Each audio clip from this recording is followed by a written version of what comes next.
Hello everyone, my name is Shadan Saifi. तो ये हमारा पार्ट 2 है कार्ल मार्क्स की सीरीज़ में। ठीक है, सिर्फ 2 ही पार्ट होंगे, तीसरा पार्ट नहीं आएगा। ठीक है, पहले पार्ट में हमने उनकी बायोग्राफी के बारे में देखा था और दूसरा देखा था कि उनके इन्फ्लुएंस किन किन ऑथर्स का था उनके ऊपर, और उनके माइक्रो सोशियोलॉजी के बारे में। माइक्रो सोशियोलॉजी मतलब ह्यूमन पोटेंशियल क्या होता है, स्पीसीज बीइंग क्या होता है, लेबर क्या होता है, ठीक है, एलियनेशन क्या होता है, ठीक, और कितनी तरह के एलियनेशन होते हैं, ये सब हम पहले वीडियो में देख चुके हैं, जिनका लिंक मैं आपको डिस्क्रिप्शन में प्रोवाइड करा दूंगा, वहाँ पर जाके आप क्लिक करके देख सकते हैं। तो आज हम पढ़ेंगे स्ट्रक्चर्स ऑफ कैपिटलिस्ट सोसाइटी, यानी कि मार्क्स की मैक्रो सोशियोलॉजी के बारे में। ठीक, सबसे पहले स्ट्रक्चर्स ऑफ कैपिटलिस्ट सोसाइटी के हम आगे बढ़े तो सबसे पहले हम देख लेते हैं कैपिटलिज्म होता क्या है।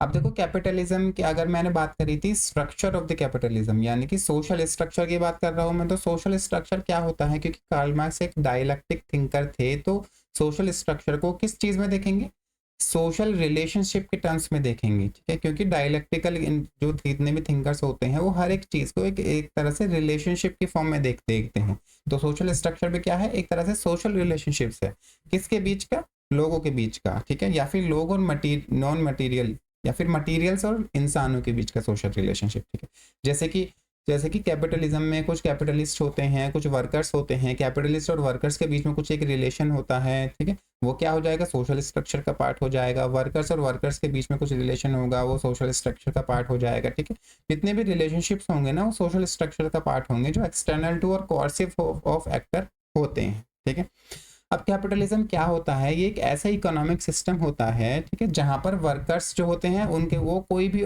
कमोडिटी ओन नहीं करते हैं, वो सिर्फ अपने लेबर को ओन करते हैं, जिसको उनको फोर्स किया जाता है कि वो सेल करें, किसको, कैपिटलिस्ट लोगों को सेल करें। और कैपिटलिस्ट लोग जो होते हैं वो कमोडिटीज को भी ओन करते हैं। ठीक है, मीन्स ऑफ प्रोडक्शन जो होते हैं, जैसे कि टूल्स है, रॉ मटेरियल्स है, या ठीक है, या फिर जो नॉलेज है, उसको भी वो ओन करते हैं कैपिटलिस्ट लोग। और जो वर्कर्स का लेबर टाइम होता है उसको वो परचेज कर लेते हैं। ठीक, तो कैपिटलिज्म ऐसा सिस्टम होता है। इन शॉर्ट, ये तो डीप चलेगी कैपिटलिज्म में। कैपिटलिज्म सिस्टम होता है जहां पर कैपिटल का बोलबाला हो। ठीक, कैपिटल कोई भी ऐसी चीज होती है जिसको आप री इन्वेस्ट कर सको। अब उसमें कुछ भी आ सकता है, मनी, अगर आप री इन्वेस्ट कर सकते हो, मनी कैपिटल का पार्ट है। अगर आप लैंड को री दोबारा बेच सकते हो, मार्केट में प्रॉफिट कमा सकते हो, तो लैंड भी कैपिटल का पार्ट हो जाएगी। आपके स्टॉक्स वगैरह होंगे, उनको आप बेच सकते हो, तो स्टॉक्स भी कैपिटल का पार्ट हो जाएगा। तो कोई भी चीज जो आप मार्केट में री इन्वेस्ट करके और ज्यादा प्रॉफिट कमा सको, उसको कैपिटल कहा जाता है। ठीक है, कैपिटलिज्म की सबसे बड़ी पहचान होती है कि यहाँ पर एक तरह से फ्री मार्केट कंपटीशन होता है।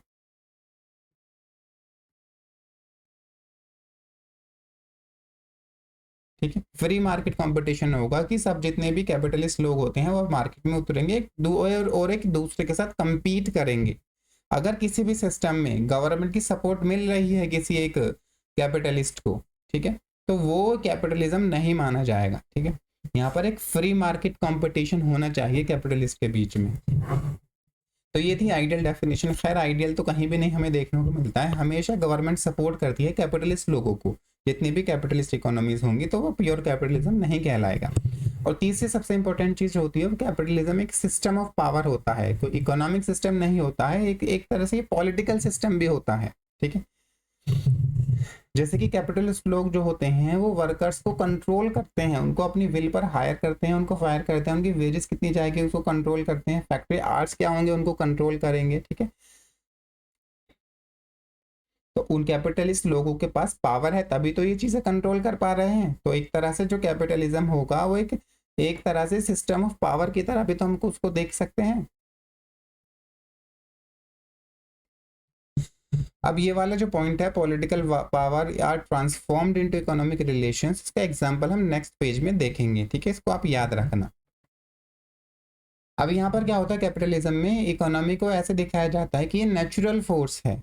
जैसे कि कहीं ले ऑफ हो रहा है, या फिर लोगों की वेज कट हो रही है, या फैक्ट्रियां बंद हो रही हैं, तो उसको ब्लेम कर देते हैं कि इकोनॉमी अच्छी नहीं चल रही है। ठीक है, और जबकि जो इस इकोनॉमी अच्छी चलने के ना पीछे जो पॉलिटिकल डिसीजंस होते हैं, जिनके पास पावर है, वो कुछ ऐसे डिसीजंस लेते हैं जिसकी वजह से इकोनॉमी खराब हो जाती है और इन सब चीज़ों पर अफेक्ट पड़ता है। तो वो चीज़ें छुपा ली जाती हैं, यानी कि जो एक्चुअल लोग हो रहे हैं जिसकी वजह से ये सब चीज़ें हो रहा है, ले ऑफ हो रहा है, उनको इकोनॉमी के कर्टेन के पीछे छुपा लिया जाता है, और वो नेचुरल ऐसा दिखाया जाता है लोगों को कि ये तो नेचुरल है, ले ऑफ होना नेचुरल है, वेज कट होना नेचुरल है, ठीक है। तो लोगों को जो अनएम्प्लॉयमेंट इंक्रीज होना वो नेचुरल कह दिया जाता है। लोग भी सोचते हैं यार इकोनॉमी अच्छी नहीं चल रही है इसलिए ऐसा हो रहा है हमारे साथ, हमारी जॉब चलेगी, मगर उनको ये नहीं पता होता है कि इस जॉब जाने के पीछे भी उनके कुछ लोगों के डिसीजंस हैं, कुछ पावरफुल लोगों ने डिसीजंस लिए होंगे। वो पावरफुल फिगर्स पॉलिटिकल फिगर्स भी हो सकती हैं, और कैपिटलिस्ट लोग भी हो सकते हैं, उनकी डिसीजंस की वजह से आपकी जॉब गई हुई होती है, ठीक। तो यहाँ पर इकोनॉमी को एक नेचुरल फोर्स बना दिया जाता है। अब ये जो हमने पॉइंट पढ़ा था, political power transformed into economic relations, इसका हम एग्जांपल देख लेते हैं कि इंटरेस्ट रेट इंक्रीज होना। अब यहाँ पर क्या होता है कि जो गवर्नमेंट है, जो रिजर्व बैंक होता है किसी भी कंट्री का, ये फेडरल रिजर्व बैंक, वो इंटरेस्ट रेट हाई कर देता है, ठीक है। जैसे कि रिजर्व बैंक ने इंटरेस्ट रेट बढ़ा दिया, आपको न्यूज़ में सुनने को मिलता होगा। तो इंटरेस्ट रेट हाई करता है, वो कहता है कि इन्फ्लेशन ज़्यादा हो रहा है ताकि महंगाई ना हो साइड इकोनॉमी में, इसलिए हमने इंटरेस्ट रेट बढ़ा दिया है। मगर उनका एक्चुअल रीज़न जो महंगाई कम करने का जो तरीका होता है वो क्या होता है, सिर्फ इंटरेस्ट रेट बढ़ा नहीं, उसके पीछे जानबूझकर इंटरेस्ट रेट बढ़ाए जाते हैं। उसकी वजह से क्या होता है, रियलिटी में लोगों की जॉब जाती है, ठीक है, और वर्कर्स जॉब जाने की वजह से हायर वेजेस की डिमांड नहीं कर पाएंगे वर्कर्स, और सारा का सारा फायदा किसको होगा, कैपिटलिस्ट लोगों को होगा। उनका प्रॉफिट जो होगा वो बचा रहेगा, उनके प्रॉफिट इंक्रीज होगा बल्कि, ठीक है। तो यहाँ पर नुकसान किसको हुआ, वर्कर्स को हुआ, फायदा किसको हुआ, कैपिटलिस्ट लोगों को हुआ। डिसीजन किसने लिया था, एक गवर्नमेंटल एंटिटी ने लिया था, ठीक है। रिजर्व बैंक जो होते हैं वो गवर्नमेंट के पास होते हैं ज्यादातर, तो एक पॉलिटिकल डिसीजन था, ठीक है। तो एक पॉलिटिकल डिसीजन था जिसने इकोनॉमी को अफेक्ट किया था, और एक क्लास ऑफ पीपल यानी कैपिटलिस्ट को फायदा पहुंचाया, दूसरे क्लास ऑफ पीपल को फायदा नहीं पहुंचाया।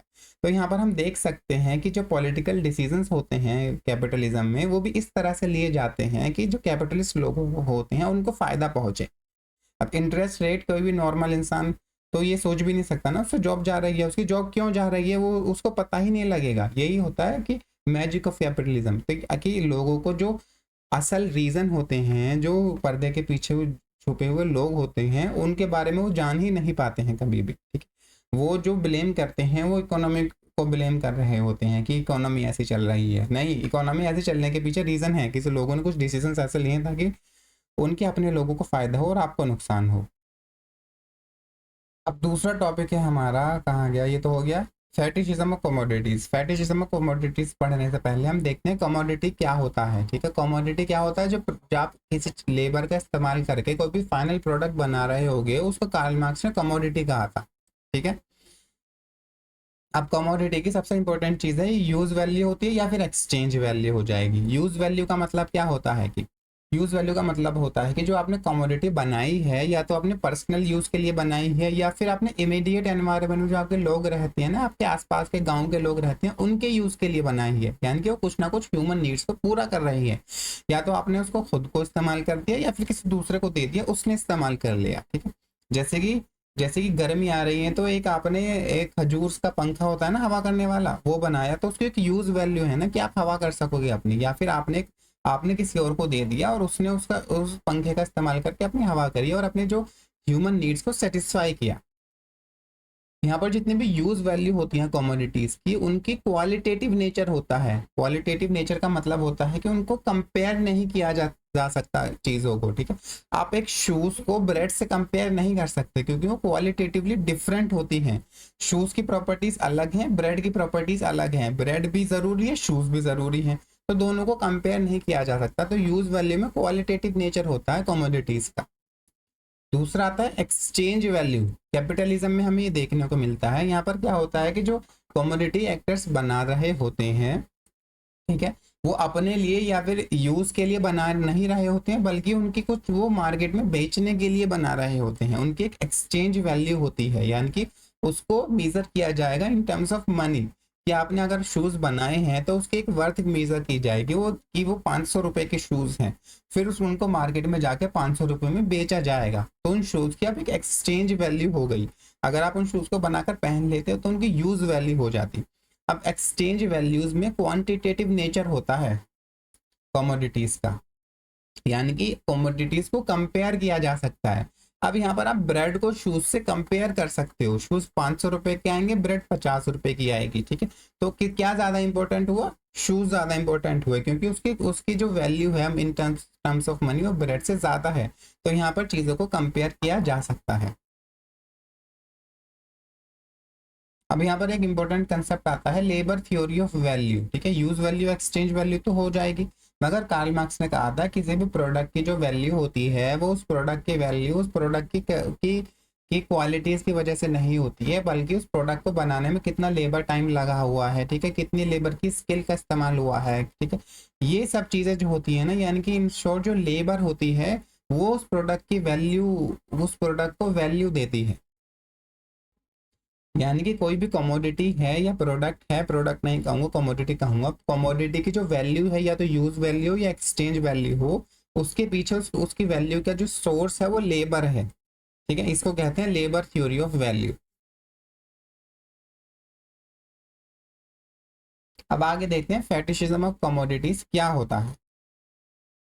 अब इसमें सबसे पहले हम देखते हैं कि फेटिशिज्म का मतलब क्या होता है। यहाँ पर फेटिशिज्म का मतलब कोई और मतलब मत समझना, यहाँ पर मतलब होता है कि फेटिशिज्म में क्या होता है कि इंसान कोई चीज को बनाए, फिर क्योंकि उसने उस चीज प्रोडक्ट को बनाया है और उस प्रोडक्ट को अपने से ऊपर मान ले कि मैंने इसको नहीं बनाया है, तो पहले से एग्जिस्ट करता है, मुझे ये मेरे से ऊपर है, यानी कि मेरी इंसानी काबिलियत से ऊपर है ये प्रोडक्ट या कमोडिटी वगैरह, तो उसको फेटिशिज्म कहा जाता है, ठीक है। पहले इसका रेफर किया तो, ठीक है। तो फेटिशिज्म में चीज़ों को एक स्पेशल पावर दे दी जाती है, टू मच इंपॉर्टेंस दे दी जाती है, और अपने अब बनाया आपने ही उन चीज़ों को, और मगर उनको आप उनसे अपने आप को अलग कर लेते हो और उनके एक इंडिपेंडेंट एग्जिस्टेंस मानने लगते हो, ठीक है।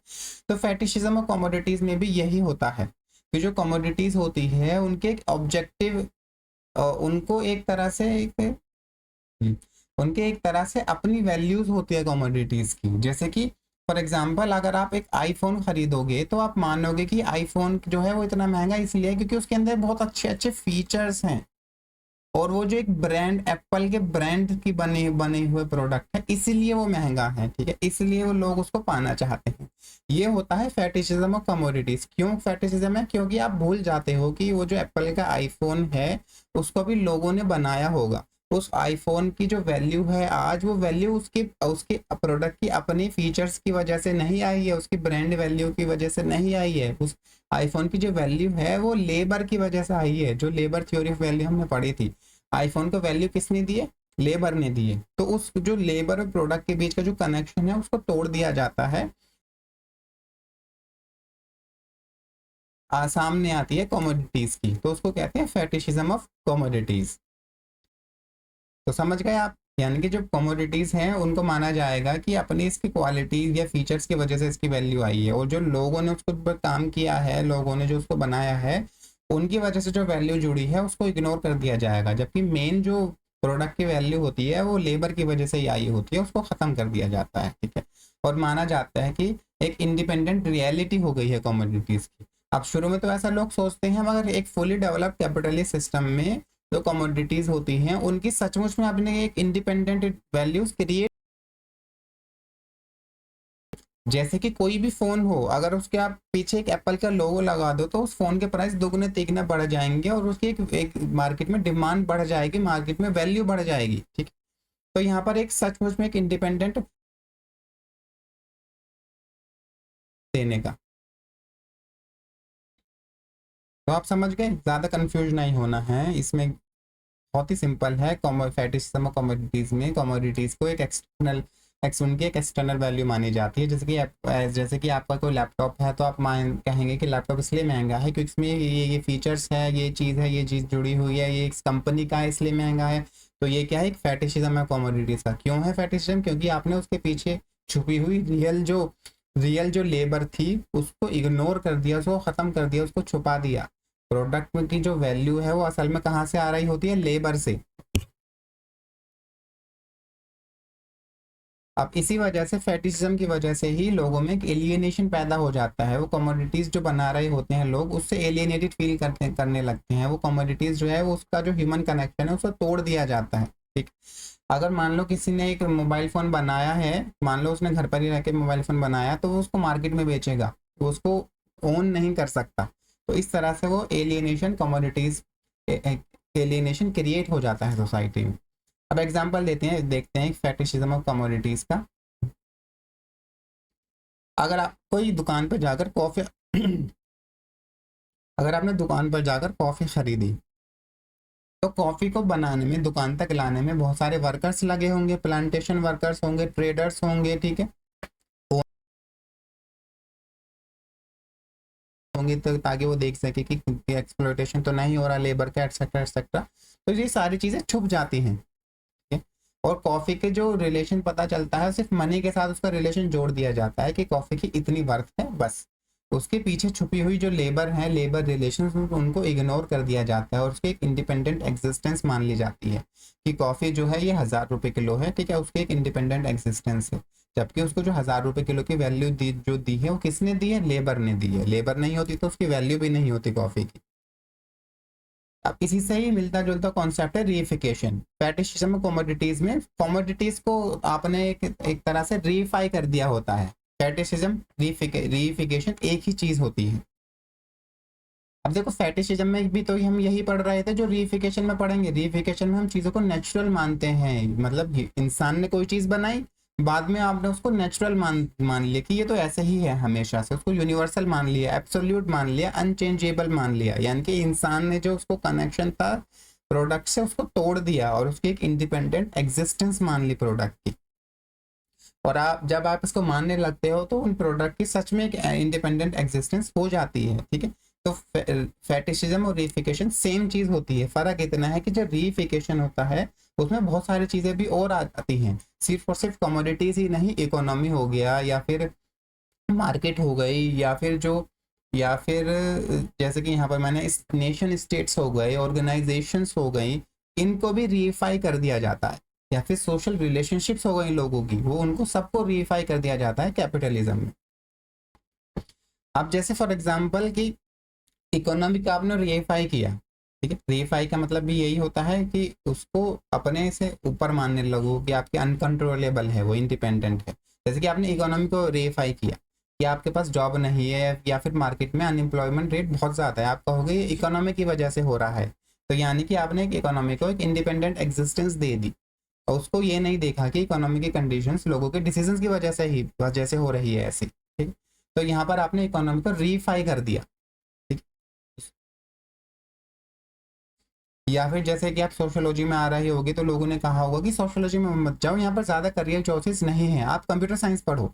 तो ये जो आपकी करियर चॉइसेस थी, ये किसने डिसाइड करी? इकोनॉमी में, क्योंकि उनको कहना था कि कंप्यूटर साइंस पढ़ोगे तो आपको अच्छी जॉब मिल जाएगी। तो यहाँ पर भी हम देखते हैं कि इकोनॉमी को रेफाई कर दिया कि आपने एक एब्स्ट्रैक्ट टर्म मान लिया इकोनॉमी को, कि इकोनॉमी ही सब कुछ चलाती है।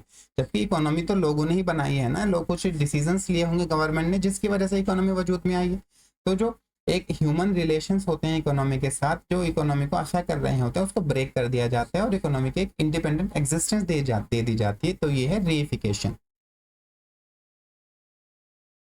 तो कार्ल मार्क्स ने यही कहा था, इकोनॉमी नेचुरल नहीं होती बल्कि एक तरह का डोमिनेशन होता है, ठीक है। जैसे कि हमने इंटरेस्ट रेट वाला एग्जांपल पढ़ा था, ठीक है।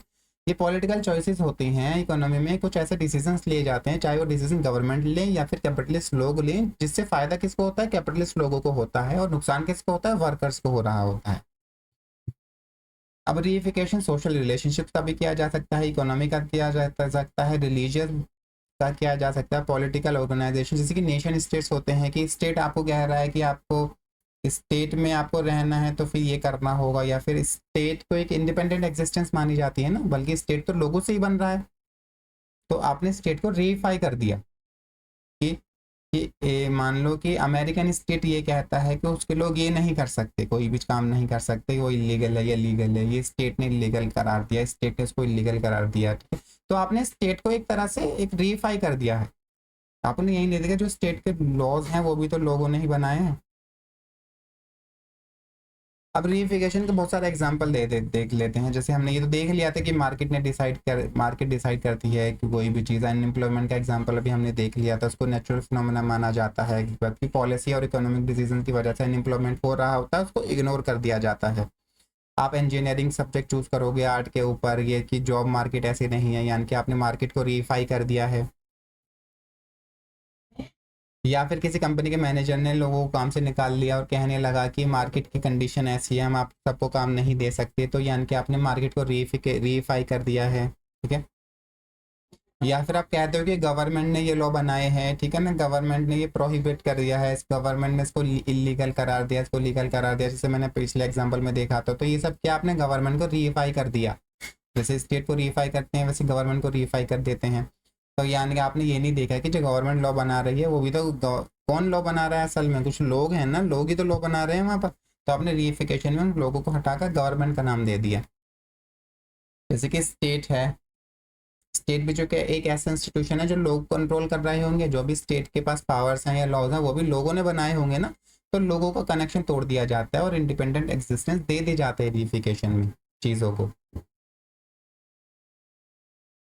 अब यहाँ पर हम सर्कुलेशन ऑफ कमोडिटीज देख लेते हैं। कैपिटल में आपको पहले ही एक्सप्लेन कर चुका हूँ कि कोई भी ऐसी चीज, चाहे वो मनी हो या फिर कोई और चीज हो, जिसको आप इन्वेस्ट कर सकते हो मार्केट में ताकि आपको और ज्यादा प्रॉफिट हो, उसको कैपिटल कहा जाएगा, वो कुछ भी चीज हो।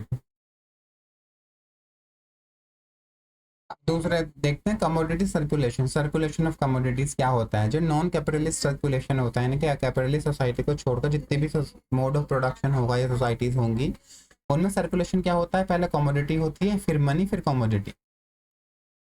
यानी कि आपने पास एक कमोडिटी है, आपने उसको मार्केट में जाके बेचा, पैसे लिए और उससे कोई दूसरी यूजफुल चीज खरीद ली, तो ये था नॉन कैपिटलिस्ट सर्कुलेशन, जिसको सीएमसी सर्कुलेशन भी कहेंगे।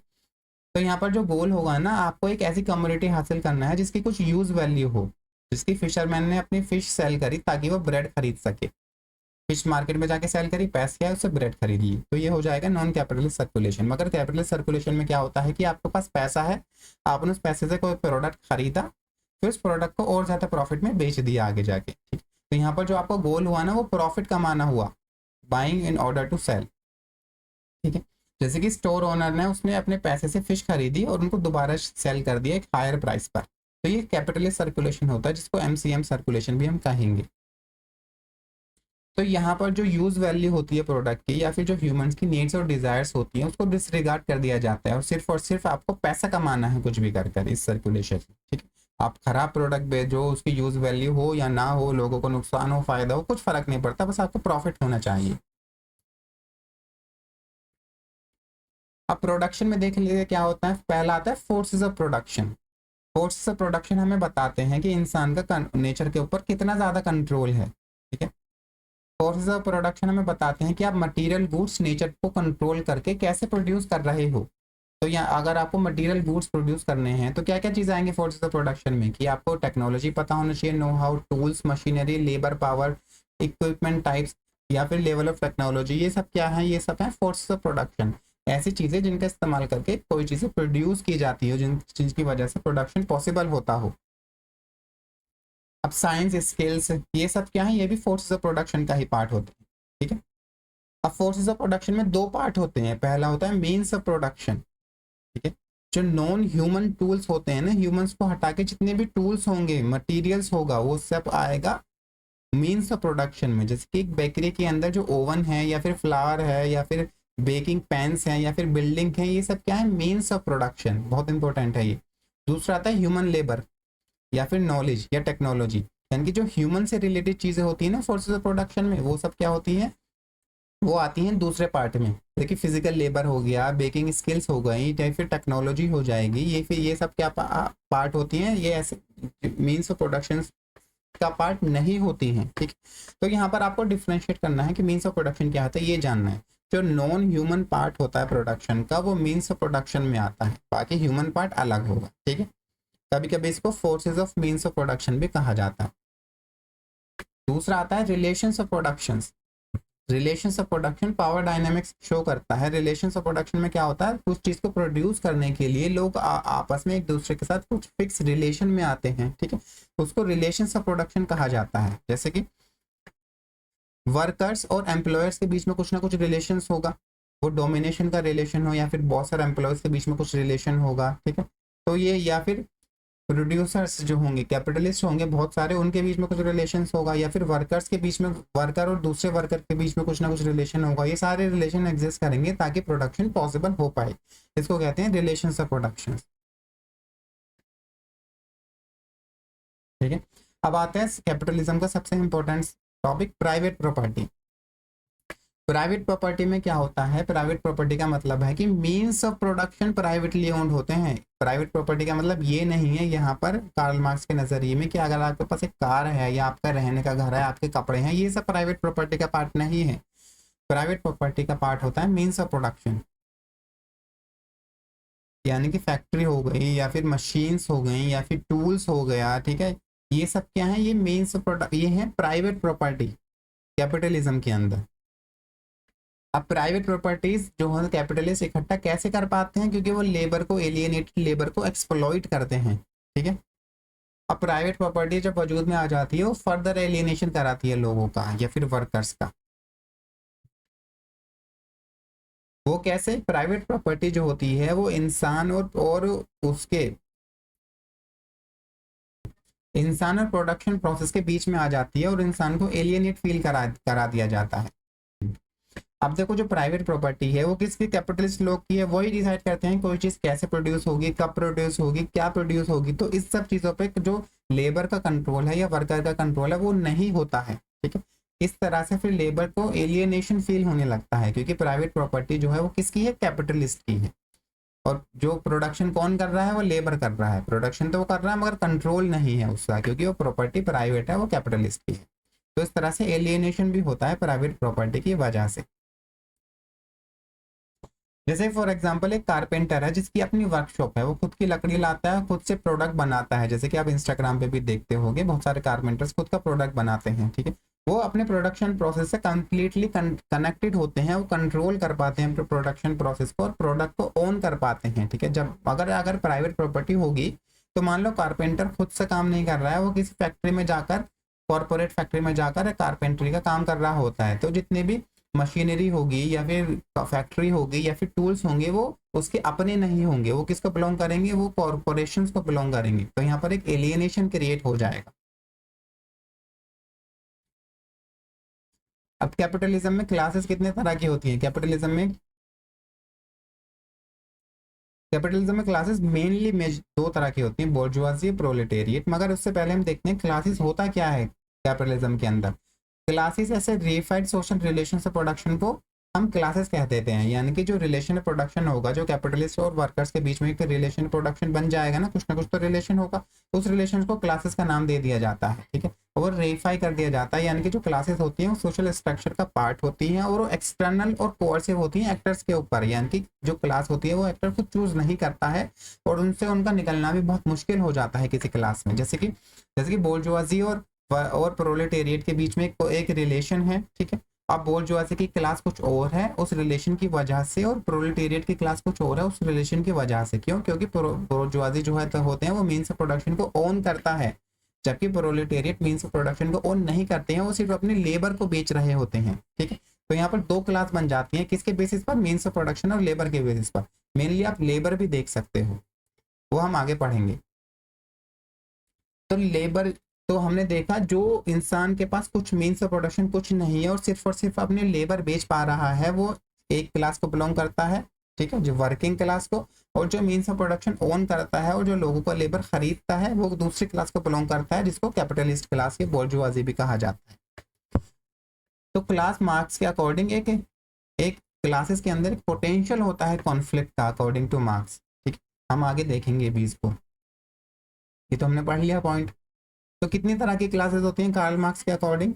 हाँ, पहली होती है बोर्जुआजी, जो मेन्स ऑफ प्रोडक्शन की फैक्ट्रीज हैं, टूल्स हैं, लैंड्स को उनको ओन करती हैं। फैक्ट्री ओनर या फिर सीईओ या टेक बिलियनियर, ये क्या है? बोर्जुआजी हैं। दूसरा होता है प्रोलेटेरिएट, वो कुछ मीन्स ऑफ प्रोडक्शन ओन नहीं करते हैं, वो सिर्फ अपने लेबर बेचते हैं कैपिटलिस्ट को, ताकि उनको सर्वाइव करने के लिए पैसा मिल सके। असेंबली लाइन वर्कर्स हैं, एम्प्लॉयज हैं, सैलरीड ऑफिस वर्कर्स हैं, ये सब क्या है? प्रोलेटेरिएट होती है। तीसरा आता है पेटी बोर्जुआजी। पेटी बोर्जुआजी मिडिल क्लास को या स्मॉल बिजनेस ओनर्स को कहते हैं, छोटे छोटे दुकानदार होंगे। ठीक है, या फिर इंडिपेंडेंट आर्टिसंस होंगे, या फिर आप खुद का ट्यूशन पढ़ा रहा है कोई टीचर, तो क्या पेटी बोर्जुआजी होते हैं। तो पेटी बोर्जुआजी जो होते हैं वो स्मॉल अमाउंट ऑफ प्रॉपर्टी उनके पास होती है, मगर फिर भी उनको काम करना पड़ेगा, खुद से काम करना पड़ेगा उनको। कैपिटलिस्ट की तरह नहीं है, वो खुद से कुछ काम नहीं करते हैं, सारा काम लेबर कर रही होते हैं। पेटी बर्जुआजी जैसे किसी दुकानदार के पास जाओगे, वो खुद से काम करेगा, उसकी अपनी दुकान है मगर वो काम मेहनत करके खुद से काम करेगा। तो कार्ल मार्क्स ने कहा था कि जैसे जैसे कैपिटलिज्म ग्रो करेगा ना, तो बिग कॉर्पोरेशन जो होती है वो उन पेटी बर्जुआजीज को क्रश कर देंगी, ठीक है, और उनको आउट ऑफ वर्क कर देंगी। वो पेटी बर्जुआजीज जो है वो प्रोलेटेरिएट में जाकर मिल जाएंगे। ये कार्ल मार्क्स का कहना था। और चौथी कैटेगरी आती है लंपन प्रोलेटेरिएट, जिसको अंडर क्लास भी कहते हैं, या फिर रैग प्रोलेटेरिएट। फॉर एग्जाम्पल जितने भी क्रिमिनल्स होते हैं, या फिर अनएम्प्लॉयड, क्रोनिकली अनएम्प्लॉयड, हमेशा अनएम्प्लॉयड रहने वाले बैगर्स होते हैं, जो जो इकोनॉमी के बाहर रह रहे होते हैं, ठीक है, जो फॉर्मल इकोनॉमी या फिर सिर्फ इकोनॉमी का पार्ट नहीं हो रहे होते हैं, उनको लंपन प्रोलेटेरिएट कहा कार्ल मार्क्स ने, ठीक है। कार्ल मार्क्स का कहना था कि उनके अंदर क्लास कॉन्शियसनेस नहीं होती है और उनको जो है रूलिंग क्लास इजिली मैनिपुलेट कर देती है। और उसके अलावा भी अगर मान लो मोड ऑफ प्रोडक्शन अलग है तो वहां पर, या फिर जैसे कि फ्यूडल मोड ऑफ प्रोडक्शन है, तो वहां पर आपको और डिफरेंट क्लास देखने को मिल सकते हैं। जैसे कि लैंडलॉर्ड्स की क्लास होती है, जो जिसके पास लैंड्स होती है, लैंड ओनरशिप होती है। दूसरी पीजेंट्री होती है जो लैंडलॉर्ड्स की जमीन पर काम कर रही होती है, ठीक है। ये भी क्लासेस कार्ल मार्क्स ने बताई थी। अब आते हैं इंफ्रास्ट्रक्चर और सुपर स्ट्रक्चर क्या होता है। अब जो मटेरियल बेस होता है या फिर इकोनॉमिक फाउंडेशन जो होती है सोसाइटी की, क्या होता है, मटेरियल बेस या इकोनॉमिक फाउंडेशन होगी पूरी सोसाइटी की, उसको इकोनॉमिक हम इंफ्रास्ट्रक्चर कह सकते हैं। और उसमें क्या क्या चीजें आती हैं, फोर्सेस ऑफ प्रोडक्शन होते हैं, रिलेशंस ऑफ प्रोडक्शन होते हैं, ठीक है, टूल्स, टेक्नोलॉजी, वर्कर्स, कौन क्या ओन करता है, ठीक। तो कोई भी चीज जो इकोनॉमिक प्रोडक्शन का पार्ट हो, वो किसका पार्ट होता है, इंफ्रास्ट्रक्चर का पार्ट होता है कार्ल मार्क्स के अकॉर्डिंग, ठीक। चाहे वो फैक्ट्रीज हो, वर्कर्स हो, ठीक है, या फिर कॉर्पोरेट एग्जीक्यूटिव्स हो, मशीनरी हो, टूल्स हो, कोई भी चीज जो प्रोडक्शन का पार्ट है वो किसका पार्ट है, इंफ्रास्ट्रक्चर का पार्ट होता है। फिर कार्ल मार्क्स ने कहा था ये जो इंफ्रास्ट्रक्चर है, इंफ्रास्ट्रक्चर इंफ्रास्ट्रक्चर एक तरह से बेस बनाता है और उसके ऊपर लाई करता है सुपर स्ट्रक्चर। और जो सुपर स्ट्रक्चर में क्या चीजें आती हैं, ऐसी चीजें जो प्रोडक्शन का पार्ट नहीं है, ठीक है, वो सब किसमें आएंगी, सुपर स्ट्रक्चर में। जैसे कि politics, law, religion, media, culture, art, education, ये सब किसका पार्ट होते हैं, सुपर स्ट्रक्चर का पार्ट होते हैं। तो इंफ्रास्ट्रक्चर को बेस भी कहते हैं। तो बेस जो है वो सुपर स्ट्रक्चर को शेप करता है, ठीक है, यानी कि जो भी इकोनॉमी को कंट्रोल करेगा वो सारे सुपर स्ट्रक्चर को भी कंट्रोल करेगा। तो सुपर स्ट्रक्चर इंफ्रास्ट्रक्चर या बेस पर ही बेस होता है, ठीक है, बेस पर, बेस उसका नाम, इस इंफ्रास्ट्रक्चर को बेस इसलिए कहा गया है क्योंकि उसके ऊपर ही डिपेंड होगा सुपर स्ट्रक्चर। किसी कंट्री की इकोनॉमी कैसी है वो ही डिसाइड करेगी कि क्या लॉस बनेंगे कंट्री में, किस तरह का कल्चर को वो अफेक्ट करेगी, लोगों के आइडियाज को अफेक्ट करेगी, ठीक है। ये कार्ल मार्क्स का कहना था। फॉर एग्जाम्पल अगर कोई प्रिमिटिव इकोनॉमी है, हंटर गैदरर टाइप इकोनॉमी है, तो वहां पर उस इकोनॉमी में जो लोगों के आइडियाज होंगे बिल्कुल अलग होंगे as compare to modern developed economy में। जो लोगों के आइडियाज होंगे वो अलग होंगे, क्यों, क्योंकि वो इन्फ्लुएंस हुए हैं या फिर डेवलप हो पाए हैं इंफ्रास्ट्रक्चर की वजह से, इकोनॉमी की वजह से। समझ गए आप। अब नेक्स्ट कंसेप्ट आता है क्लास कॉन्शियसनेस का। अब क्लास कॉन्शियसनेस से पहले देखते हैं फॉल्स कॉन्शियसनेस क्या होती है। कॉन्शियसनेस का मतलब क्या होता है, अवेयर होना। फॉल्स मतलब फॉल्सली अवेयर, यानी कि लोग जो होते हैं, जो क्लासेस होती हैं, उनको पता ही नहीं होते हैं, उनको फॉल्स नॉलेज होती है कि पूरा सिस्टम जो है वो कैसे काम कर रहा है और उनका रोल क्या है सिस्टम में। तो ये जो फॉल्स कॉन्शियसनेस होती है वो बोर्जुआजी में भी पाई जाती है, प्रोलेटेरिएट में भी पाई जाती है। दोनों को ही नहीं पता होता है कि कैपिटलिस्ट मोड ऑफ प्रोडक्शन काम कैसे कर रहा होता है, कि उनका क्या रोल है। वो बोर्जुआजी को नहीं पता होता है कि उन्होंने कैपिटलिज्म में क्या रोल है उनका, वो कैसे एक्सप्लोइटेशन कर रहे हैं लोगों का, वर्कर्स का, कि क्या कॉन्ट्राडिक्शंस हैं, कि हमारे हमारे और प्रोलेटेरिएट के बीच में भी कुछ ना कुछ कॉन्ट्राडिक्शन एग्जिस्ट करते हैं। इन सब से वो अनअवेयर होते हैं, उनके अंदर फॉल्स कॉन्शियसनेस होती है। वो एक क्लास को तो बिलोंग कर रहे होते हैं, मगर उस क्लास को बिलोंग करने की उनको पता नहीं होता है कि हम इस क्लास को बिलोंग कर रहे हैं और हमारा ये रोल है कैपिटलिज्म में, और कैपिटलिज्म इस तरह से पूरी तरह से काम कर रहा होता है। दूसरी स्टेज आती है क्लास कॉन्शियसनेस। अब क्लास कॉन्शियसनेस में क्या होता है, जो प्रोलिटेरिएट होते हैं या जो वर्कर्स होते हैं उनको नॉलेज हो जाती है कि कैपिटलिस्ट सिस्टम कैसे काम करता है और उनको वो कैसे अफेक्ट कर रहा होता है, यानी कि उनको अपने एक्सप्लॉइटेशन के बारे में पता चल जाता है। और ये पता चल जाता है कि हम सब एक क्लास को बिलोंग कर रहे हैं, सारे वर्कर्स। तो अब उस कैपिटलिस्ट सिस्टम को ओवरथ्रो करना चाहते हैं प्राइवेट, ताकि प्राइवेट प्रॉपर्टी जो है यानी कि मीन्स ऑफ प्रोडक्शन प्राइवेट है वो एबॉलिश कर दिए जाए और कम्युनिज्म या फिर कम्युनल प्रॉपर्टी हो वजूद में आए। अब यहाँ पर इंपॉर्टेंट चीज़ ये है कि जो प्रोलेटेरिएट होते हैं वो तो फॉल्स कॉन्शियसनेस को क्लास कॉन्शियसनेस में डेवलप कर लेते हैं, मगर बोर्जुआजी जो होते हैं वो कभी भी फॉल्स कॉन्शियसनेस को क्लास कॉन्शियसनेस में डेवलप नहीं कर पाते हैं।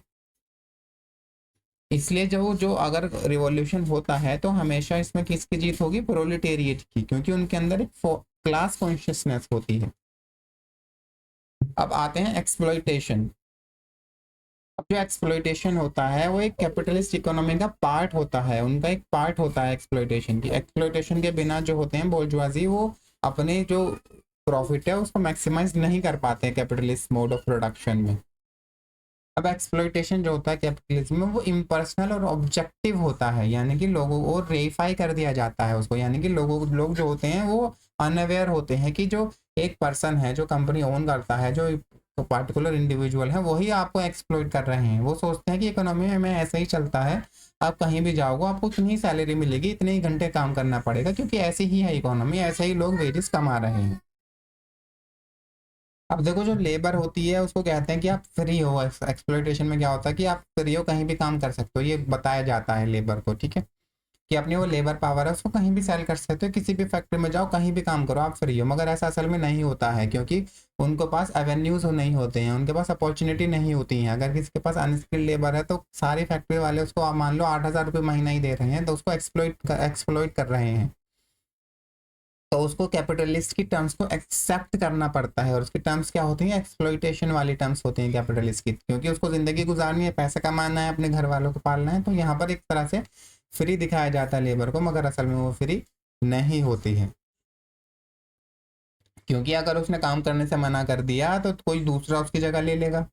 और ये जो होता है ना अनएम्प्लॉयमेंट, ये हमेशा अनएम्प्लॉयमेंट क्रिएट करके रखा जाता है। एक तरह से रिजर्व आर्मी जो होती है अनएम्प्लॉयड लोगों की वो जानबूझकर बनाई जाती है इकोनॉमी में, ताकि लोवेस्ट मिनिमम पॉसिबल वेजेस पर लोगों को काम पर रख सकें, ठीक है, तो उनका एक्सप्लॉइटेशन कर सके। अब एक्सप्लॉइटेशन में कंसेप्ट आता है सरप्लस वैल्यू का, जिसकी वजह से एक्सप्लॉइटेशन पॉसिबल हो पाता है। सरप्लस वैल्यू क्या होती है, कोई भी प्रोडक्ट मार्केट में किस प्राइस में गया, या फिर कैपिटलिस्ट ने या ओनर ने उस प्रोडक्ट को कितने रुपए में बेचा, और उस प्रोडक्ट की मैन्युफैक्चरिंग कॉस्ट क्या थी, ठीक है, लेबर इंक्लूडिंग। तो मान लो अगर कोई प्रोडक्ट 100 रुपीज़ में बिक रहा है और 50 रुपीज़ या 40 रुपीज़ उसकी मैन्युफैक्चरिंग कॉस्ट थी, तो सरप्लस वैल्यू कितनी हो जाएगी, 60 रुपीज़, ठीक है। अभी जो 60 रुपीज़ है ना, ये किसने, वो प्रोडक्ट तो लेबर ने बनाया है, तो असल में जो 60 रुपीज़ है वो लेबर के पास जाने चाहिए थे। मगर कैपिटलिज्म में क्या होता है कि वो लेबर को कम से कम प्रोवाइड कर देगा कैपिटलिस्ट, ये बोर्जुआजी लोग, कैपिटलिस्ट लोग 60 रुपये में से लेबर को मान लो सिर्फ 4 रुपये दिए, और बाकी जो 56 रुपीज़ हैं वो कैपिटलिस्ट का अपना प्रॉफिट होता है।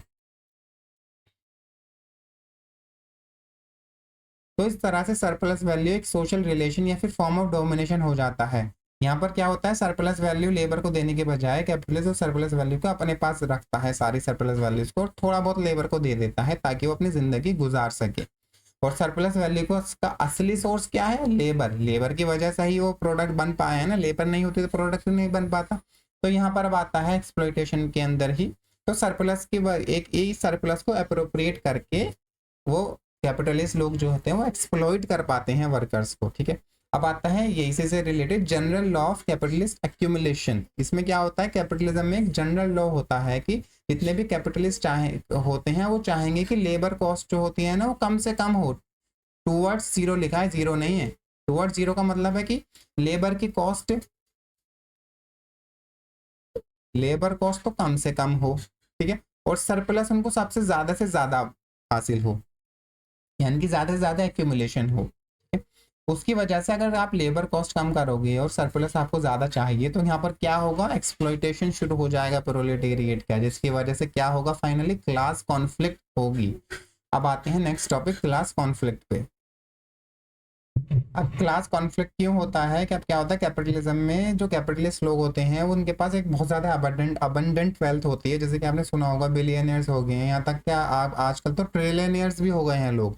बल जबकि जो ज़्यादातर जो वर्कर्स होते हैं वो पॉवर्टी में जी रहे होते हैं एज कम्पेयर टू कैपिटलिस्ट। तो इस तरह से दो एंटागोनिस्टिक क्लास बन जाती है। एंटागोनिस्टिक मतलब एक दूसरे के अगेंस्ट कॉन्फ्लिक्ट में क्लास बन जाती है। पहली होती है बोर्जुआजी, दूसरी होती है प्रोलिटेरिएट।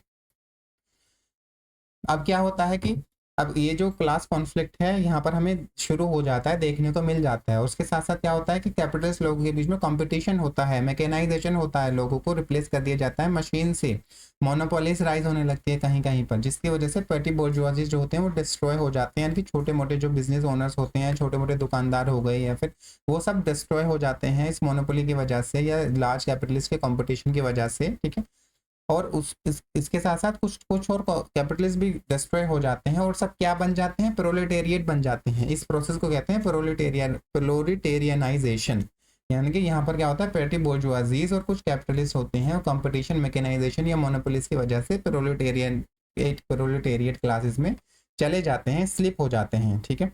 उसकी वजह से क्या होता है, प्रोलेटेरिएट के साइज बढ़ने लगता है। अब उस कंपटीशन की वजह से प्लोरिटेरियलाइजेशन तो हो ही रहा होता है, मगर कंपटीशन की वजह से कैपिटलिस्ट चाहते हैं कि लेबर कॉस्ट कम से कम हो जाए, वर्किंग आवर्स बढ़ जाएं, ठीक है, वर्कर्स के, ताकि हम उनको एक्सप्लॉइटेशन ज़्यादा से ज़्यादा कर पाएं, जिसकी वजह से हमें फाइनली मैक्सिमम प्रॉफिट हासिल हो। जितना ज़्यादा एक्सप्लॉइटेशन होगा उतना ही ज़्यादा पॉसिबिलिटी होगी कि organised working class resistance develop हो जाए, क्योंकि जब एक्सप्लॉइटेशन इतना बढ़ जाएगा तो लोगों को रियलाइज होने लगेगा कि हमारा एक्सप्लॉइटेशन हो रहा है, और वो अपने आप को एक ऑर्गेनाइज करने लगेंगे, आप अपने आप को उस एक्सप्लॉइटेशन को रेजिस्ट करने लगेंगे, जिसकी वजह से क्या होगा, कि जैसे कि वर्किंग आवर्स 12 घंटे की वजह से वो कहेंगे नहीं नहीं हम 8 घंटे काम करेंगे दिन में, कि एक मिनिमम वेज तय कर दी जाएगी कि इससे ज़्यादा इससे कम आप लोगों को पे नहीं कर सकते। उसको इवेड करने के लिए, उससे बचने के लिए कैपिटलिस्ट लोग क्या होंगे, वो कॉलोनीज में जाके अपनी कंपनी सेटअप करना चालू कर देंगे। तो एक्सप्लोइटेशन, तो यहाँ पर क्या होगा कि एक्सप्लोइटेशन शिफ्ट हो जाएगा अब्रॉड में। ठीक है। मगर इसका मतलब ये नहीं है कि कॉन्फ्लिक्ट नहीं होगा। एक्सप्लोइटेशन तो आपने दूसरी कंट्रीज में शिफ्ट कर दिया है, मगर फिर भी यहाँ पर कॉन्फ्लिक्ट के चांसेस रहते ही हैं। अब क्या होगा, शुरू में जो लोग होंगे, वर्कर्स होंगे, या वो क्लास इन इटसेल्फ बना रहे होंगे, यानी कि उनके एक सेम इकोनॉमिक पोजीशंस होती है, मगर उनके वो अनअवेयर होते हैं कि हम सबके एक ही सेम इकोनॉमिक पोजीशंस तो है, मगर हम वो अनअवेयर होते हैं कि उनके कॉमन इंटरेस्ट होते हैं, कि वो उनका एक्सप्लॉइटेशन किया जा रहा है, उनको नहीं पता होता है कि कैसे सिस्टम उनको एक्सप्लॉइट कर रहा होता है। तो शुरू में वो क्लास इन इटसेल्फ होते हैं। ठीक है। ये उनके अंदर एक फॉल्स कॉन्शियसनेस होती है। अब ये फॉल्स कॉन्शियसनेस क्लास कॉन्शियसनेस में डेवलप हो जाती है। वो रियलाइज कर जाते हैं कि उनके वर्कर लोग, कि उनका उनका एक्सप्लॉइटेशन हो रहा है, और वो क्लास फॉर इटसेल्फ बना लेते हैं। क्लास फॉर इटसेल्फ में क्या होता है कि उनको एक्सप्लॉइटेशन का पता हो जाता है, लग जाता है, वो एक तरह से यूनाइट हो जाते हैं और कलेक्टिव एक्शंस करने लगते हैं कैपिटलिज्म के अगेंस्ट। अब क्लास फॉर इटसेल्फ की वजह से ही और ये क्लास कॉन्शियसनेस की वजह से ही प्रोलेटेरिएट एक रिवॉल्यूशनरी फोर्स में कन्वर्ट हो जाते हैं। अब जैसे जैसे एक्सप्लॉइटेशन बढ़ेगा वैसे वैसे क्लास कॉन्शियसनेस बढ़ती चली जाएगी, और कैपिटलिस्ट जो होंगे वो एक एक मेजोरिटी बना लेंगे, और उस मेजोरिटी बनाने के बाद वो एक रिवॉल्यूशन लाएंगे और पॉलिटिकल पावर सीज करके कैपिटलिज्म को ओवरथ्रो करके प्राइवेट प्रॉपर्टी खत्म कर देंगे। अब इस कॉन्फ्लिक्ट या रिवॉल्यूशन के बाद आता है डिक्टेटरशिप ऑफ प्रोलेटेरिएट, एक ट्रांजिशन स्टेट जिसको कोई कोई बुक्स में सोशलिज्म भी कहा जाता है। ठीक है। कार्ल मार्क्स ने तो सोशलिज्म और कम्युनिज्म को इंटरचेंजेबली यूज किया था, मगर कुछ कुछ बुक्स में इसको सोशलिज्म भी कहा है। अब यहाँ पर एक स्टेज आएगी सोशलिज्म की। यहाँ पर क्या होगा कि मीन्स ऑफ प्रोडक्शन जो होंगे वो कलेक्टिवली ओन हो जाएंगे। ठीक है। यानी कि प्राइवेट प्रॉपर्टी अबॉलिश कर दी जाएगी, और जो प्रोडक्शन होगा वो सोशल नीड्स के बेसिस पर होगा, प्रॉफिट के बेसिस पर नहीं चलेगी सोसाइटी। और जितने भी बचे हुए बोर्जुआजीज होंगे उनको एलिमिनेट कर दिया जाएगा, यानी कि उनको एलिमिनेट करने का मतलब है उनसे उनकी जो पावर थी, वो जो एक्सप्लॉइट कर रहे थे लोगों को, वो पावर उनसे छीन ली जाएगी, और वो वर्कर्स को एक्सप्लॉइट नहीं कर पाएंगे। अब ये डिक्टेटरशिप ऑफ प्रोलेटेरिएट में एक नेक्स्ट स्टेज आएगी और इवेंचुअली कम्युनिस्ट सोसाइटी बन जाएगी, जो कम्युनिस्ट सोसाइटी स्टेटलेस और क्लासलेस होगी। ये बहुत इंपॉर्टेंट टर्म्स हैं, स्टेटलेस और क्लासलेस। अगर हम कार्ल मार्क्स की डेफिनेशन को देखें तो कम्युनिस्ट एक एक्चुअल कम्युनिस्ट सोसाइटी दुनिया में कभी थी ही नहीं। जितनी भी कम्युनिस्ट गवर्नमेंट होती हैं वो गवर्नमेंट कम्युनिस्ट हैं, सोसाइटी कम्युनिस्ट नहीं है, ठीक है। असल में वो सोशलिस्ट सोसाइटी कह सकते हो उनको, कम्युनिस्ट नहीं, क्योंकि कम्युनिस्ट सोसाइटी में ना तो स्टेट होता है और ना ही क्लास होगी। कम्युनिज्म में सोशल क्लास डिसअपेयर हो जाएगी, क्लास कॉन्फ्लिक्ट खत्म हो जाएगा, प्रोडक्शन कलेक्टिव लेवल पर होने लगेगा, गुड्स जो है लोगों की ज़रूरत के हिसाब से डिस्ट्रीब्यूट किया जाने लगेगा, और एलियनेशन जो हो रहा था लोगों का वो ख़त्म हो जाएगा। अब यहाँ तक जो था ना वो एक क्रक्स था कार्ल मार्क्स का, जो क्लास कॉन्फ्लिक्ट था। अब उसके बाद कार्ल मार्क्स ने कुछ और आइडियाज भी दिए थे, उनको भी डिस्कस कर लेते हैं हम। पहला आइडिया था हिस्टोरिकल मटीरियलिज्म, ठीक है। हिस्टोरिकल मटीरियलिज्म में क्या होता है कि कार्ल मार्क्स ने कहा था कि जो इवोल्यूशन होता है ना सोसाइटी का, वो उनके इकोनॉमिक या मटेरियल कंडीशन की वजह से ही होता है। यानी कि उनके अगर मटेरियल कंडीशन एडवांस होती जाएंगी, इसका मतलब सोसाइटी का इवोल्यूशन हो रहा है। और इस प्रोसेस को उसने हिस्टोरिकली एक्सप्लेन करना चाहता कि शुरुआत में सोसाइटीज़ की मटेरियल कंडीशन कैसी थी, फिर वो कैसे कैसे इवॉल्व हुई, और प्रेजेंट में सोसाइटीज़ की मटेरियल कंडीशन कैसी है और फ्यूचर में कैसी होगी। तो इसको कहते हैं हिस्टोरिकल मटीरियलिज्म, यानी कि हिस्टोरिकल चेंज को उनको मटीरियल पर्सपेक्टिव से एक्सप्लेन किया। अब यहाँ पर एक इंपॉर्टेंट चीज आती है, mode of production. Mode of production क्या होता है कि एक ऐसे मोड ऑफ प्रोडक्शन उस तरीके को कहते हैं जहां पर वो एक तरह से मोड ऑफ प्रोडक्शन वो तरीका होता है कि किस तरीके से आप सरप्लस प्रोड्यूस हो रहा है सोसाइटी में, और कौन उस सरप्लस को कंट्रोल कर रहा है। अगर ये चीज़ें हमें पता लग जाएं तो हर एक मोड ऑफ प्रोडक्शन की ये चीज़ें अलग अलग होती हैं। तो जैसे कैपिटलिज्म है, ये एक अलग मोड ऑफ प्रोडक्शन होगा जिसमें सरप्लस प्रोड्यूस होगा बाय एक्सप्लॉइटेशन, और उसका अप्रोप्रिएशन होगा, कैपिटलिस्ट लोग उसको अपने पास रख लेंगे सारा। फ्यूडलिज्म एक अलग मोड ऑफ प्रोडक्शन होता है जिसमें सरप्लस जो होता है वो जमीन से जुड़ा हुआ होता है, वहां पर सर्फ होते हैं, फ्यूडल लोड होते हैं, ठीक है। तो एक तरह से फोर्सेस ऑफ प्रोडक्शन और मीन्स ऑफ प्रोडक्शन को आप जोड़ दोगे या इन दोनों को मिला दोगे, इन दोनों को कंबाइन कर दोगे, तो आपको एक मोड ऑफ प्रोडक्शन मिल जाएगा किसी स्पेसिफिक सोसाइटी का। अब आते हैं मोड ऑफ प्रोडक्शन के कितने टाइप होते हैं। 5 6 7 टाइप बताए थे इन्होंने, कार्ल मार्क्स ने। पहला था एशियाटिक मोड ऑफ प्रोडक्शन। अब देखो किसी सोसाइटी में एक स्पेसिफिक मोड ऑफ प्रोडक्शन उन्होंने बताया कार्ल मार्क्स, इससे मतलब ये नहीं है कि बाकी मोड ऑफ प्रोडक्शन वहाँ प्रेजेंट नहीं है, मगर मतलब ये है कि ये वाला मोड ऑफ प्रोडक्शन उस स्पेसिफिक स्टेज ऑफ सोसाइटी में प्रेवलेंट है, ठीक है। प्रेवलेंट है। अब यहाँ पर नाम से ही पता लग रहा होगा कि कार्ल मार्क्स ने इसको एशिया के बारे में के रेस्पेक्ट में डिफाइन किया था। एशियाटिक मोड ऑफ प्रोडक्शन में क्या होता है कि कम्युनिटीज जो होती हैं किनशिप रिलेशंस के बेस पर ऑर्गेनाइज होती हैं, और लैंड जो होती है उसकी ऑनरशिप कम्यूनल होगी, सब लोग ऑन करेंगे लैंड को, ठीक है, जैसे कि ट्राइबल एरियाज में देखने को मिलेगा हमें। अब स्टेट पावर तो होती है, स्टेट पावर एक इकोनॉमिक रिसोर्सेज को कंट्रोल करती है, और जो कम्युनिटी का लेबर होता है उसको अप्रोप्रिएट करती है और प्रोडक्शन को कंट्रोल करेगी। तो यहाँ पर स्टेट होगा, ठीक है। जितनी भी आप एक तरह से उन्होंने जनरलाइज कर दिया था पूरे एशिया को, उन्होंने एक मोड ऑफ प्रोडक्शन में रख दिया कि पूरे जो मोड ऑफ प्रोडक्शन है वो एशिया का वो एशियाटिक मोड ऑफ प्रोडक्शन है, जहाँ पर स्टेट पावर है और कम्युनिटीज किनशिप रिलेशंस के अराउंड ऑर्गेनाइज हैं, लैंड की ओनरशिप कम्यूनल है। और यहाँ पर एक ट्रांजिशन हमें देखने को मिलेगा क्लासलेस टू क्लास सोसाइटीज, यानी कि एशियाटिक मोड ऑफ प्रोडक्शन में पहले क्लासलेस सोसाइटीज होंगी, मगर इसमें ही क्लास डेवलप होने लगेगी। और हर एक मोड ऑफ प्रोडक्शन में कार्ल मार्क्स का कहना था कुछ ना कुछ कॉन्ट्राडिक्शन आपको देखने को मिलेगा। तो यहाँ पर भी आपको कॉन्ट्राडिक्शन देखने को मिलेगा कि रिलेशंस ऑफ प्रोडक्शन तो कम्यूनल है, यानी कि जितने भी लोग साथ में मिलजुल कर कुछ ना कुछ प्रोड्यूस कर रहे हैं, मगर यहाँ पर स्टेट जो है ना वो एक्सप्लॉइटेटिव है, या फिर इमर्जिंग क्लासेस जो है वो एक्सप्लॉइटेटिव नजर आ रही होती है, ठीक है। दूसरा आता है प्रिमिटिव कम्युनिज्म में। अब जितने भी यहाँ पर मोड ऑफ प्रोडक्शन होंगे ये विद रेस्पेक्ट टू यूरोप उन्होंने बताए हैं, ठीक है, यूरोप के रेस्पेक्ट में है ये।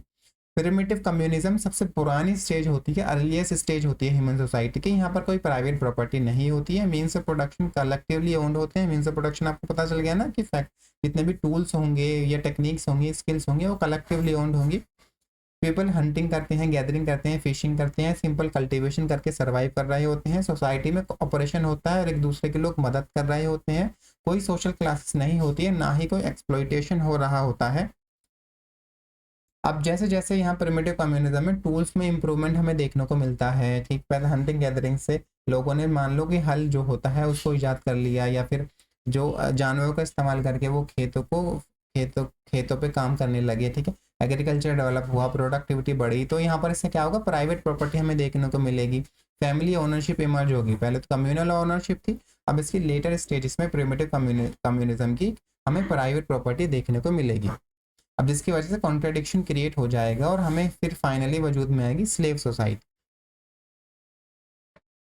अब जहाँ भी प्राइवेट प्रॉपर्टी होगी वहां पर आपको कॉन्ट्रडिक्शन देखने को मिलेंगे, जिनके पास प्राइवेट प्रॉपर्टी है उनके बीच में और जिनके पास प्राइवेट प्रॉपर्टी नहीं है उन दोनों लोगों के बीच में, ठीक है। और वो इसकी जहाँ अगर कॉन्ट्रडिक्शन पैदा हो गए तो वो प्रिमिटिव कम्युनिज्म नहीं रहा, अब किसमें कन्वर्ट हो गई, वो स्लेव सोसाइटी में।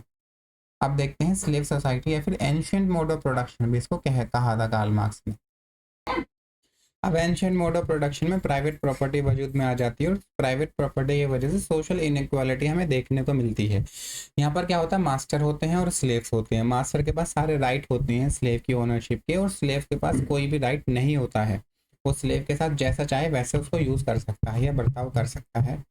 स्लेव जो होते हैं वो मास्टर के लैंड पर काम करते हैं और उनको रिटर्न में क्या मिलता है, सब्सिस्टेंस लेवल का, इनकी बस खाने पीने और कपड़े और रहने को दे दिया जाएगा, बस और कुछ नहीं दिया जाएगा उनको।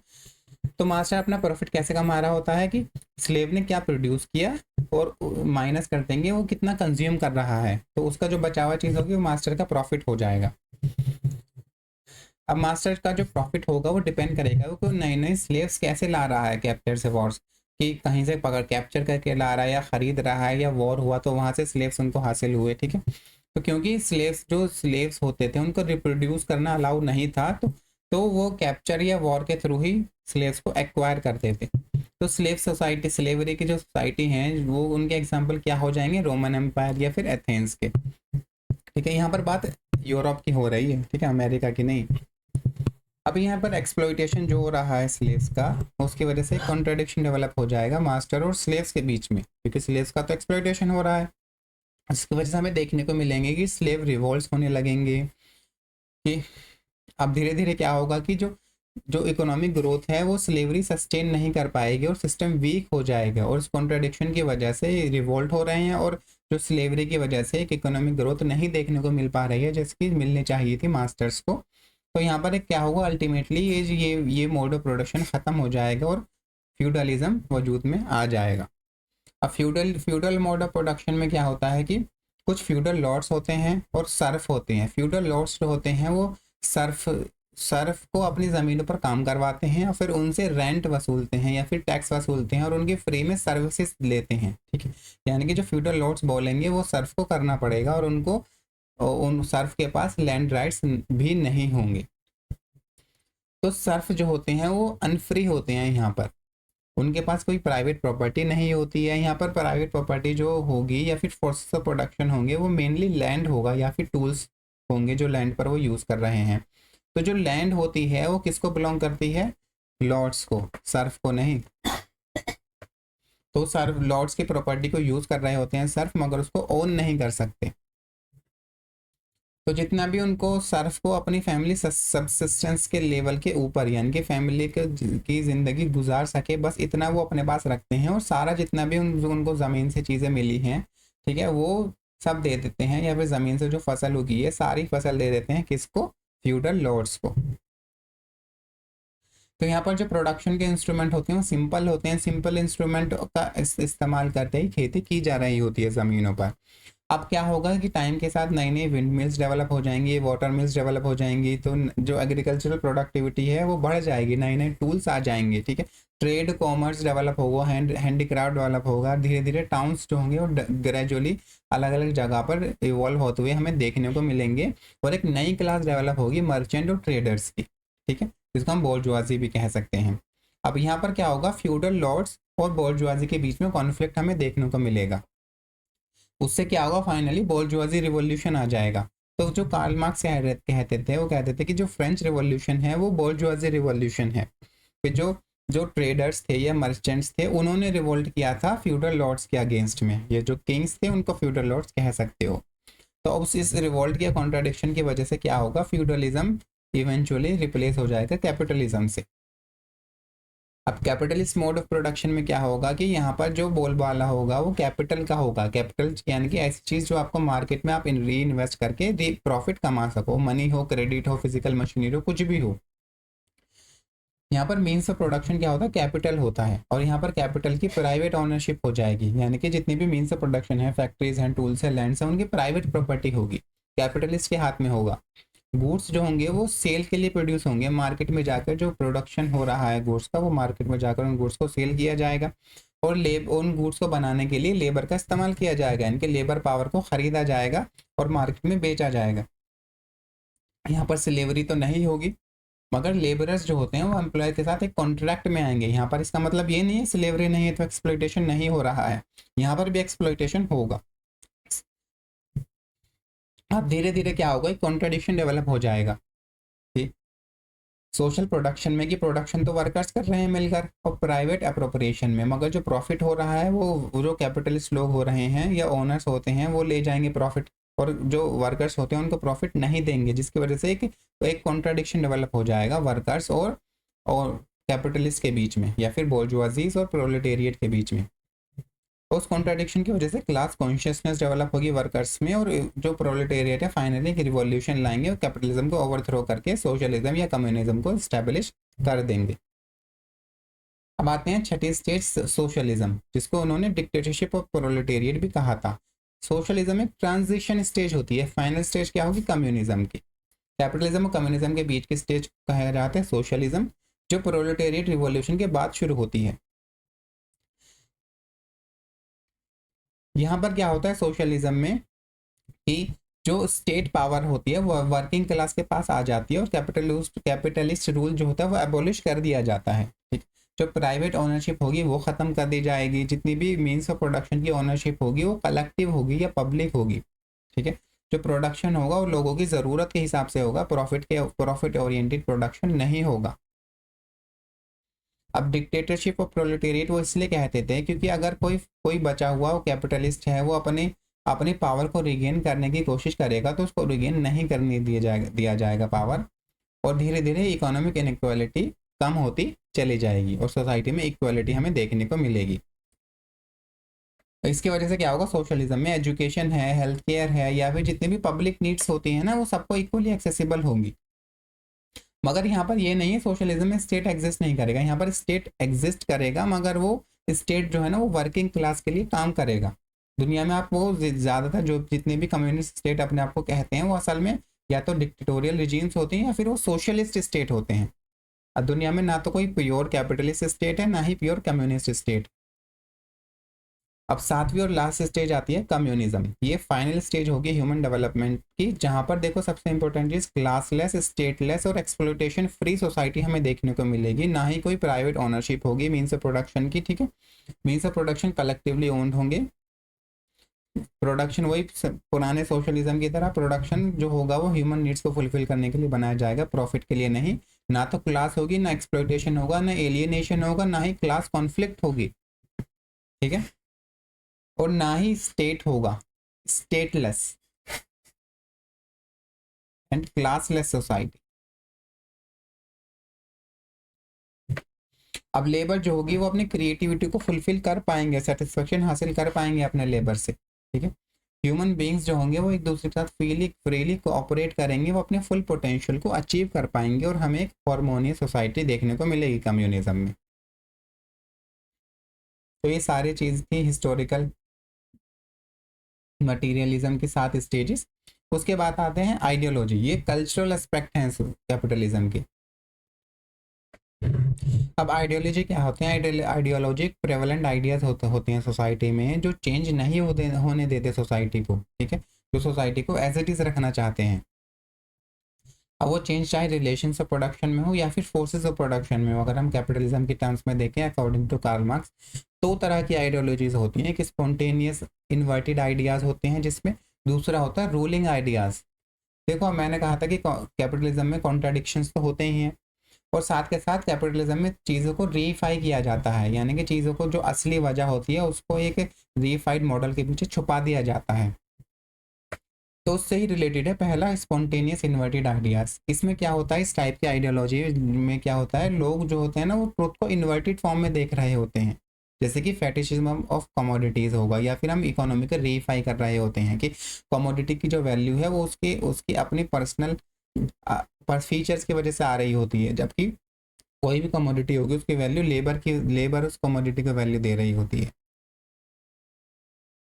या फिर दूसरा जैसे मनी होता है, पैसा, लोग कहते हैं कि पैसे की बहुत वैल्यू है, असल में पैसा क्या है, पैसा तो एक कागज है ना, या फिर आपके बैंक अकाउंट में तो डिजिट्स हैं, तो उन डिजिट्स को आपने वैल्यू दी है ना, आपने उसको एक वैल्यू दे दी कि हाँ इस पैसे की वैल्यू है, तभी उसको वैल्यू मिली है। तो एक एक तरह से जो रियलिटी को इन्वर्टेड फॉर्म में लोग देख रहे होते हैं इस तरह की आइडियोलॉजी में। मगर ये आइडियोलॉजी अल्टीमेटली फेल हो जाती है, क्योंकि जो मटेरियल कंट्रोडिक्शंस होते हैं कैपिटलिस्ट इकोनॉमी में, उन मटेरियल कॉन्ट्रडिक्शन की वजह से जो ट्रुथ है वो सामने आने लगता है, धीरे धीरे धीरे करके लोग समझने लगते हैं कि मनी की कोई वैल्यू नहीं है, हमने इसको वैल्यू दी है, कमोडिटीज की वैल्यू लेबर से मिल रही है, लेबर का एक्सप्लॉइटेशन हो रहा है, कि अगर मार्केट में एक्सप्लॉइटेशन हो रहा है वो एक्सप्लॉइट कर रहे हैं बोर्जुआजी लोग या फिर कैपिटलिस्ट लोग। एक इकोनॉमी की वजह से एक्सप्लॉइटेशन नहीं है, हमारे पास जॉब नहीं है, क्योंकि क्योंकि कैपिटलिस्ट लोग चाहते हैं, गवर्नमेंट चाहती है कि अनएम्प्लॉयमेंट रहे। तो यहाँ पर वो जो सिर्फ इकोनॉमी ख़राब है इसलिए आपको जॉब नहीं मिल रही है, ऐसा कुछ नहीं है। तो लोग जो होते हैं वो सच को जानने लगते हैं कॉन्ट्राडिक्शन की, मटेरियल कॉन्ट्राडिक्शन की वजह से। अब जब ये मटेरियल कॉन्ट्राडिक्शन से जाहिर होने लगता है तो दूसरी तरह की आइडियोलॉजी आती है, जो रूलिंग क्लास आइडियोलॉजी होती है, वो उसको छुपाने की कोशिश करती है कॉन्ट्राडिक्शन को, ताकि उनके जो दबदबा है सोसाइटी में बना रहे। तो हाइड करते हैं कॉन्ट्राडिक्शन को तीन तरीकों से। पहला होता है वो सब सिस्टम का इस्तेमाल करते हैं, जैसे कि रिलीजन का, फिलोसफी, लॉ, लिटरेचर का इस्तेमाल करेंगे।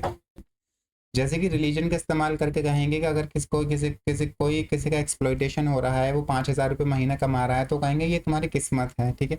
या फिर लॉ ऐसे बनाएंगे कि अगर कि आप प्रोटेस्ट नहीं कर सकते, ठीक है, अगर आपका एक्सप्लॉइटेशन हो रहा है तब भी।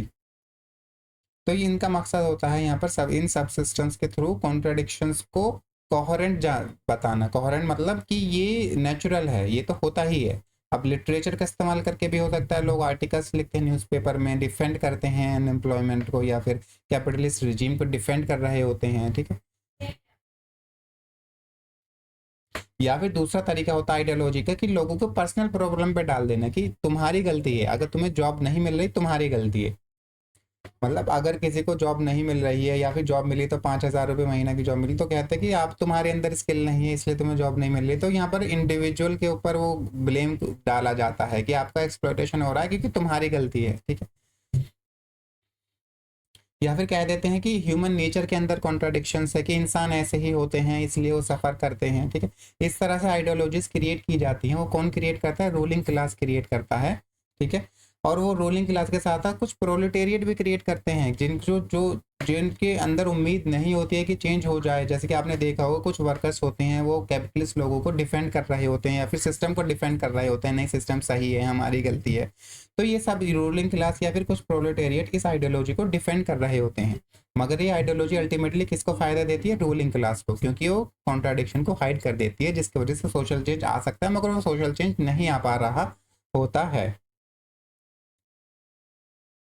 अब देखते हैं कैपिटलिज्म में कैसे फ्रीडम ऑफ और या फिर इक्वालिटी की आइडियोलॉजी डेवलप की जाती है। असल में फ्रीडम और इक्वालिटी या फिर इक्वालिटी लोगों को नहीं दी जाती है, मगर एक आइडियोलॉजी डेवलप की जाती है कि वो फ्री हैं या फिर वो इक्वल हैं, कि बल्कि असल में ऐसा नहीं होता है। वो कैसे, कि कैपिटलिज्म में क्या होता है कि कमोडिटीज़ इक्वल होती हैं, यानी कि अगर किसी दो प्राइस हैं, दोनों कमोडिटीज 2,000 रुपये की हैं, तो दोनों कमोडिटीज इक्वल मानी जाएंगी, चाहे वो डिफरेंट हो, शूज़ हो दूसरा शर्ट हो, मगर वो इक्वल होंगे क्योंकि उनके पैसे इक्वल हैं।